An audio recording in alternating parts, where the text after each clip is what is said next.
right, we now have a picture from Apollo 11, so let's go to Houston for the conversation between the spacecraft and Houston, and we'll see these pictures. There's the Earth. The Earth from 130,000 nautical, or about 149,000 statute miles.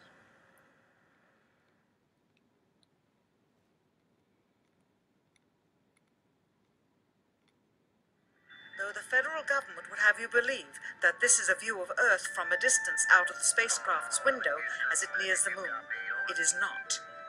What they have ingeniously done is placed the camera at the back of the spacecraft and centered the lens on a circular window in the foreground, outside of which it is completely filled with the Earth in low orbit. The circumference of the window then appears to be the diameter of the Earth at a distance, with the darkened walls of the spacecraft appearing to be the blackness of space around it. That is why they wanted the interior dark and blocked out the sun from entering through the other windows. Here you can see the extruded window, probably 2 inches thick at the bottom. This is because the Earth's shine is coming in at a downward angle.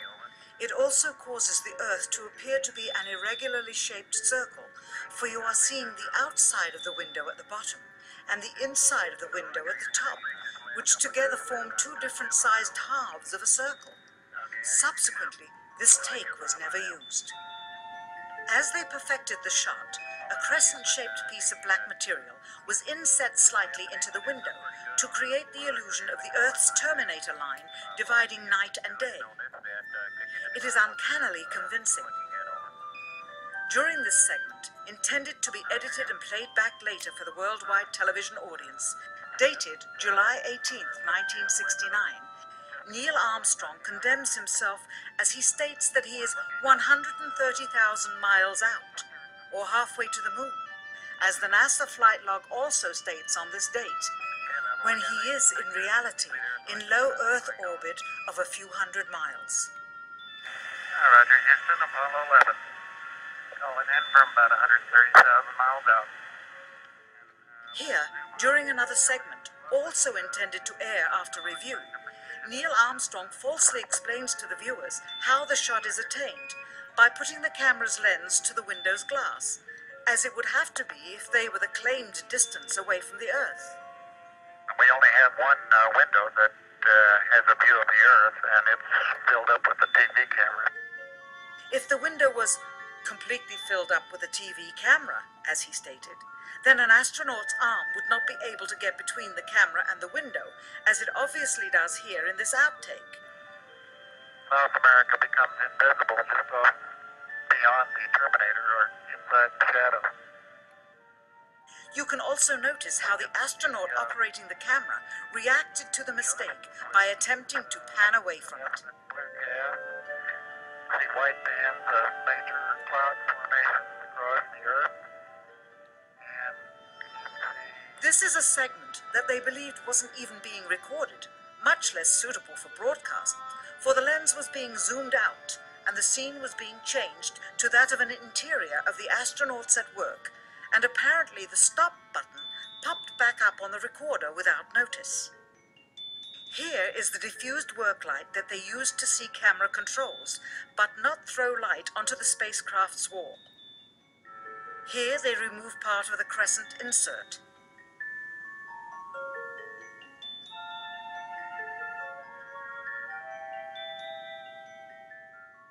Finally, the iris is opened up, and you can see the real location of the camera, and the very bright and near Earth out the window. Here is the slate for the 19th of July, and the same shot of trickery on the 19th of July, and then the 20th, and the same misleading shot on the 20th. Later that evening, they were said to be walking on the moon. How can this be when they were in Earth orbit only 9 hours earlier, and the moon is some 3 days' journey away? Furthermore, if they genuinely went to the moon, why would they be faking any part of it? Why this trickery with the window? By faking being halfway to the moon, it becomes apparent that they did so because they could not even go halfway.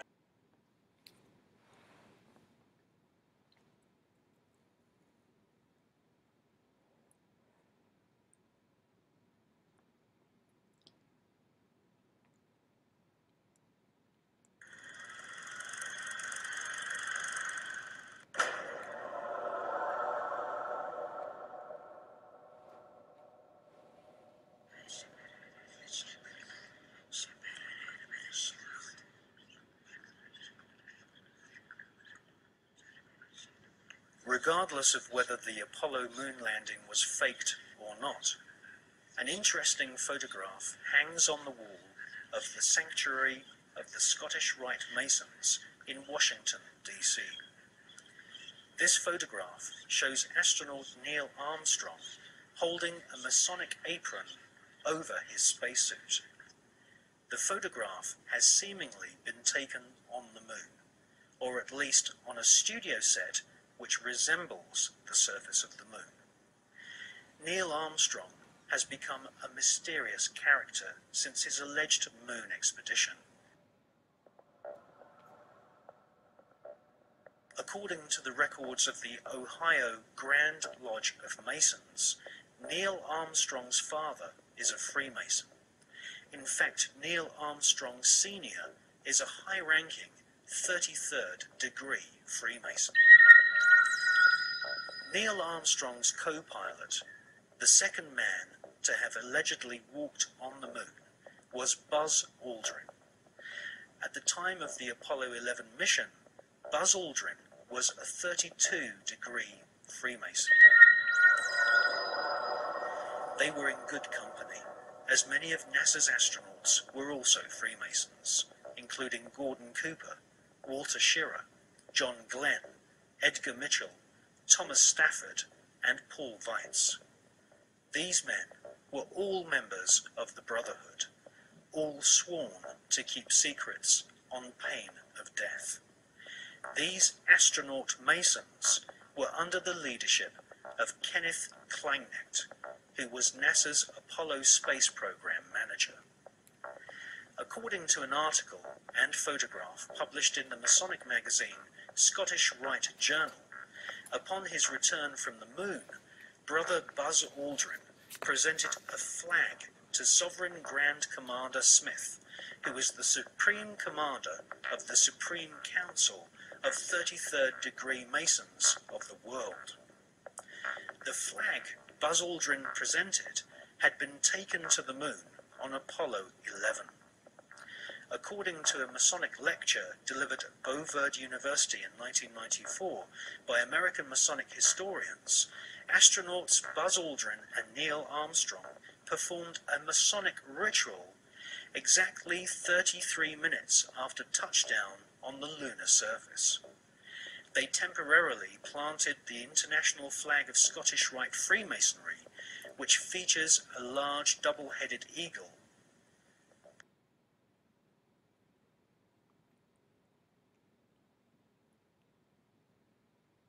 Therefore, the eagle has landed.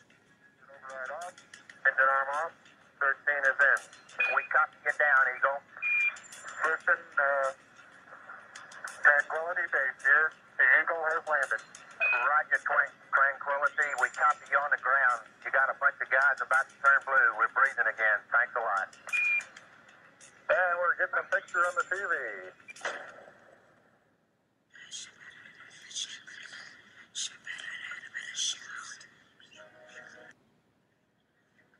The short Masonic ritual Armstrong and Aldrin allegedly performed declared the celestial body of the moon to be the property of the Masonic God.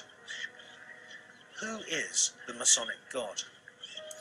As confirmed by former Supreme Commander of the 33rd degree and Grand Wizard of the Ku Klux Klan, Albert Pike, the Masonic God is Lucifer.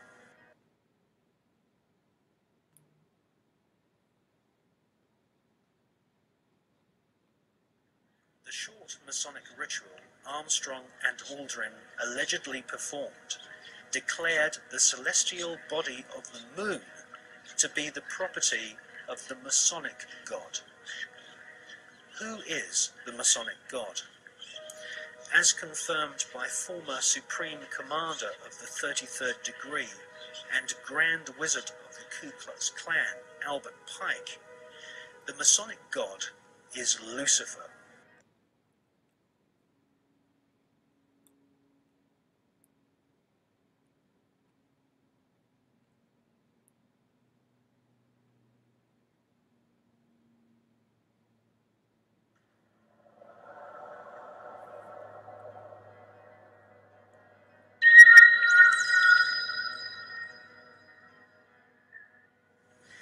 name of NASA's space program, Apollo, according to the Holy Bible, is actually an alternative word for the devil. We can see this in the Bible as the word Apollyon.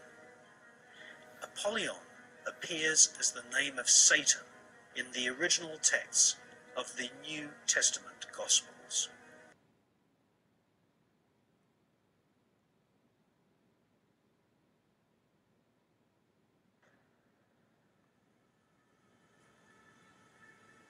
Like Christopher Columbus and many explorers before them, Armstrong and Aldrin used a flag to claim territory for their monarch. Upon their return, NASA Space Program Manager Kenneth Kleinecht invited the Apollo crew to a secret Masonic ceremony, which saw Kleinecht's brother be appointed to the Sovereign Grand Commander and titular head of all Scottish Rite Masons throughout the world.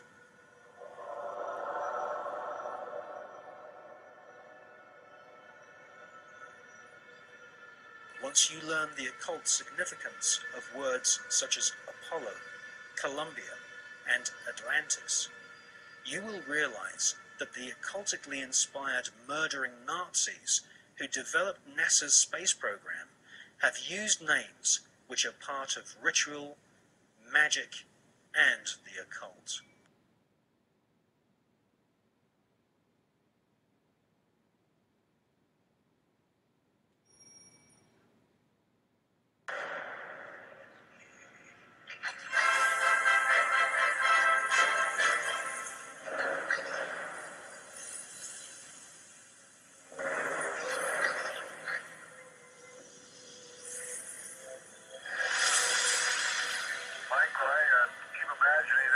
I'm a lonely traveler from another planet. What do I think about the Earth from this altitude?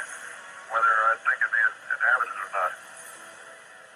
You don't see anybody waiting, is that what you're saying? Well, I'm just kind of curious whether I would land on the blue or the brown part of the Earth. On the dark side of the moon, the secret face of our satellite planet, which only a few men in living history have ever seen, there lies a star-shaped crater called Parsons Crater, named after the rocket scientist John Parsons.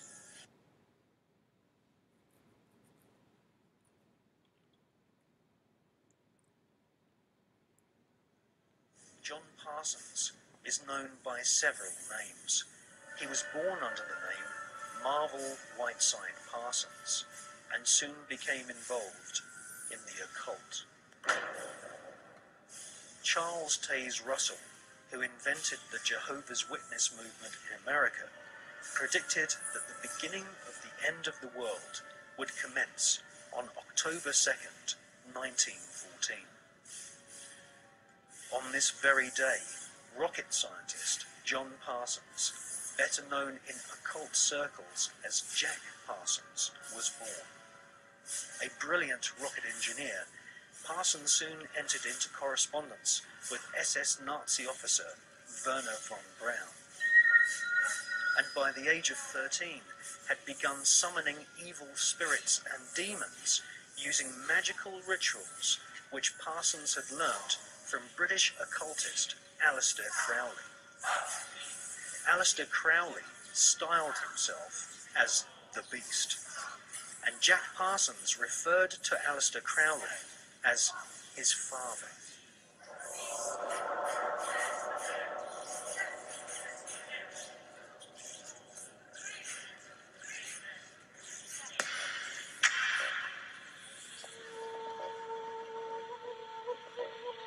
Grand Master of the Priory de Sion, Jules Verne, had written several books which strongly influenced the mind of the young Jack Parsons.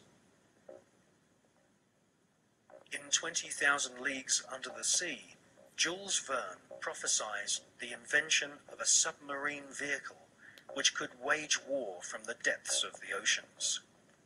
In newspaper reports read by the young Jack Parsons, he saw German U-boats launching futuristic torpedoes, travelling under the sea and causing death and chaos. Young Jack Parsons wrote in his journal that if the French author Jules Verne's submarine was a tangible possibility, then why not the rocket ship which travelled to the moon and back in Verne's other books?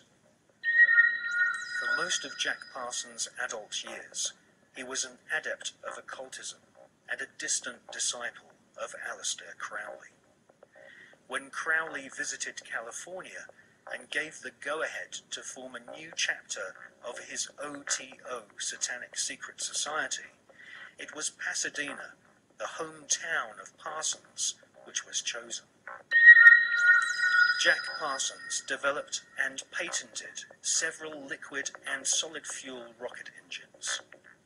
His patented designs are still being used to this day on intercontinental ballistic missiles such as Polaris and the Space Shuttle. The Polaris nuclear missiles use Parsons rocket technology, which has a pentagram-shaped void impressed into the solid rocket fuel to aid faster burning. Parsons also patented an acid aniline mix, which was used on the first generation of Titan nuclear missiles, used to deliver deadly warheads and also used for high-level atmospheric tests.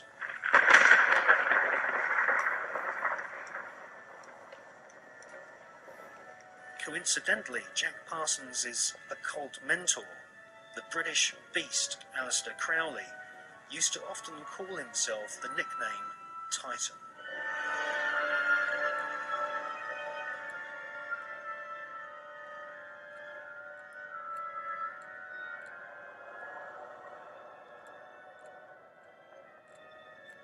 On April the 15th, 1942, Parsons demonstrated a plane powered by two liquid fuel rocket boosters at Edwards Air Force Base. The test was witnessed by Alfred Ledding, who fronted the US military's Project Sign, which investigated UFOs and helped cover up the phenomenon for decades.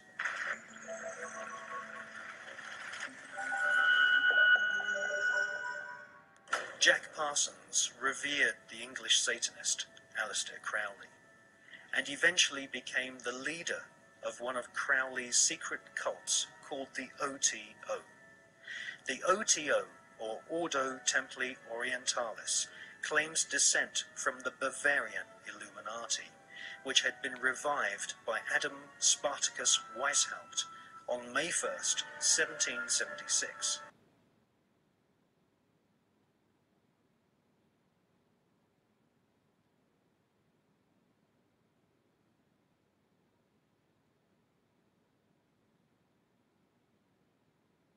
Had approximately 2,000 members in Masonic lodges in London, Paris, Copenhagen, Amsterdam, Munich, and Ingolstadt. The Illuminati was essentially controlled by European, Germanic, Jewish aristocrats who sought to replace the church, government system, and national identity of nations with an Illuminati-controlled superstate. The Illuminati was eventually outlawed in Europe, and the founders fled to America. They then fragmented their maverick secret society into fraternities operating from the campuses of Yale, Harvard, and Princeton. You were both in Skull and Bones, the secret society. It's so secret we can't talk about it. What does that mean for America? The conspiracy theorists are going to go I'm wild. sure they are. I don't know. I haven't seen the rest. Number 322? First of all, he's not the nominee. And, look, I look Are you forward... prepared to lose? No, I'm not going to lose. You both were members of Skull and Bones, a secret society at Yale. What does that tell us? Not much, because it's a secret. Is there a secret handshake? Is there a secret code? I wish there were something secret I could manifest. 322? Secret number? There are all kinds of secrets, Tim, but one thing is not a secret. I disagree with this president's direction that he's taking the country. We can do a better job, and I intend to do it. And we'll be watching. Be safe on the campaign trail. John Kerry, thanks for joining us. And we'll be right back.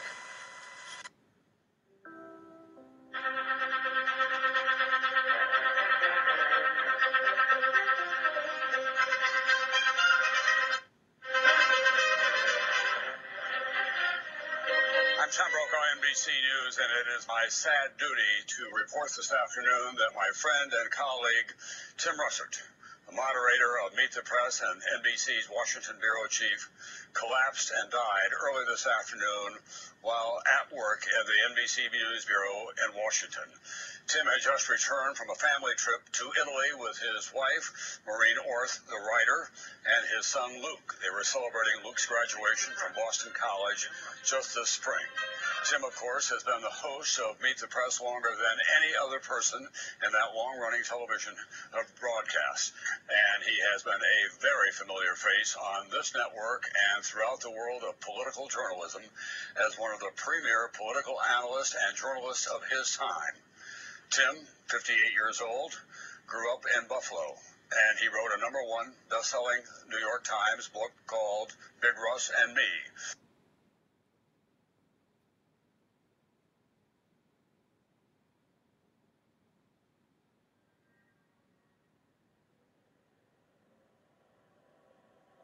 From his pulpit in Brooklyn, New York, charlatan priest Charles Taze Russell prophesied that from October the 2nd, 1914, the beginning of the end of humanity would commence, with the emergence of the Antichrist and Babylon the Great, as foretold in the Bible's book of Revelation.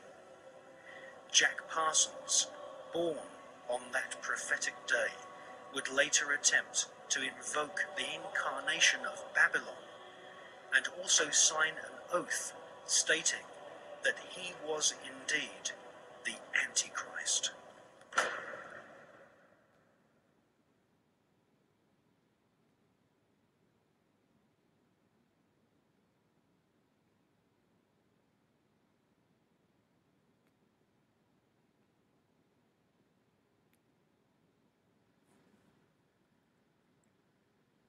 Ladies and gentlemen, the very word secrecy is repugnant in a free and open society, and we are, as a people, inherently and historically opposed to secret societies, to secret oaths, and to secret proceedings.